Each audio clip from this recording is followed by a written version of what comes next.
With the news at this hour, I'm Ivor Wharton. First up, the Guyana Police Force today responded to the public's concerns on missing persons reports and alleged kidnappings.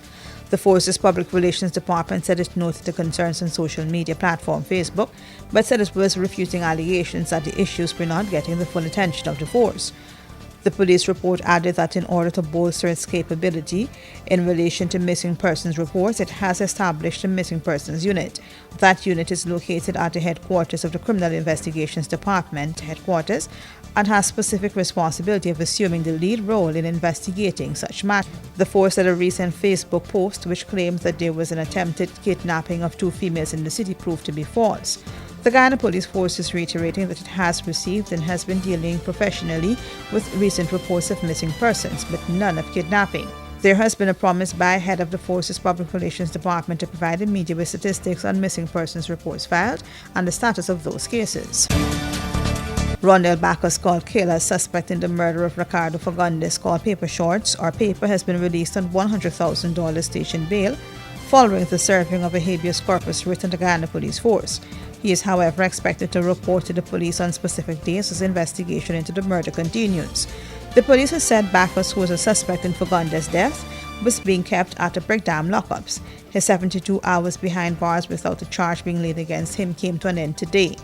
Meanwhile, the police is claiming that Bakhus, while leaving the station, maliciously damaged a police vehicle, for which he has been charged and is expected to appear in court on April 12th. Bakhus was arrested on Tuesday on suspicion that he was involved in the murder of Fagundes, a gold miner. Fagundes was gunned down in front of the popular Palm Court restaurant and bar on May 21st. Since then, convicted drug dealer Shahid Roger Khan, who was very close to Fagundes, accused the police of dragging their feet on the investigation. Days after Khan's statement, Bakhus was arrested. Family violence is violence directed at another family member.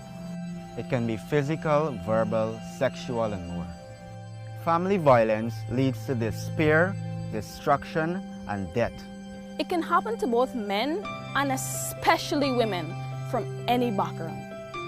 Children are especially vulnerable. And the stress and isolation due to the COVID-19 pandemic can increase family violence. Family violence is illegal in Guyana. If you or someone you know is experiencing gender-based violence, family-based violence, or sexual harassment, contact the Women and Gender Equality Commission at 231-5276 or 231-5298. Or put an anonymous note in the post office boxes at the Guyana Human Rights Commission Building, the Guyana Post Office Corporation, the National Library, the Georgetown Public Hospital, and the University of Guyana. Range. Iman Cosmetics is for every woman and features a line of skincare products and cosmetics including 16 foundation shades, powder, concealer, lipstick, blush, eyeshadow, highlighter, and BB cream. Visit us at Lot 75 Swamp Section, Rosal Town. That's behind the market. Or call 337-4422 or 688-9249. Shh.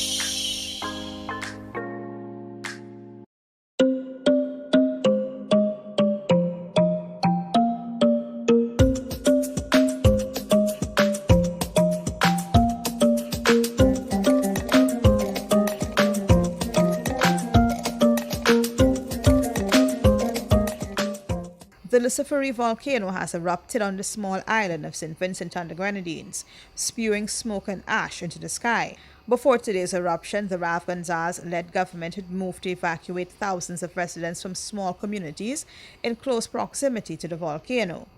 With the eruption ongoing at this time, the island's Prime Minister Dr. Gonzalez had appealed to sister CARICOM nations and the international community for help in their time of need. The extent of the damage is unknown at this time, and more information is being gathered from St. Vincent.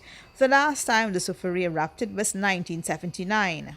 On Thursday, President Finale reached out to St. Vincent's Prime Minister Dr. Rav Gonzalez and assured him of Guyana's full support in dealing with the crisis. According to a statement from the Office of the President, Guyana's head of state has said upon receiving a full list of their needs, government would immediately put together a national response to supply the items needed and arrange for them to be shipped to St. Vincent and the Grenadines.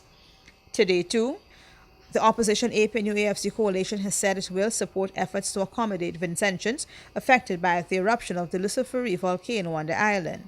In a press statement, the opposition said it was urging the governing People's Progressive Party to put suitable measures in place to accommodate Vincentians in Guyana who need to be evacuated and relocated.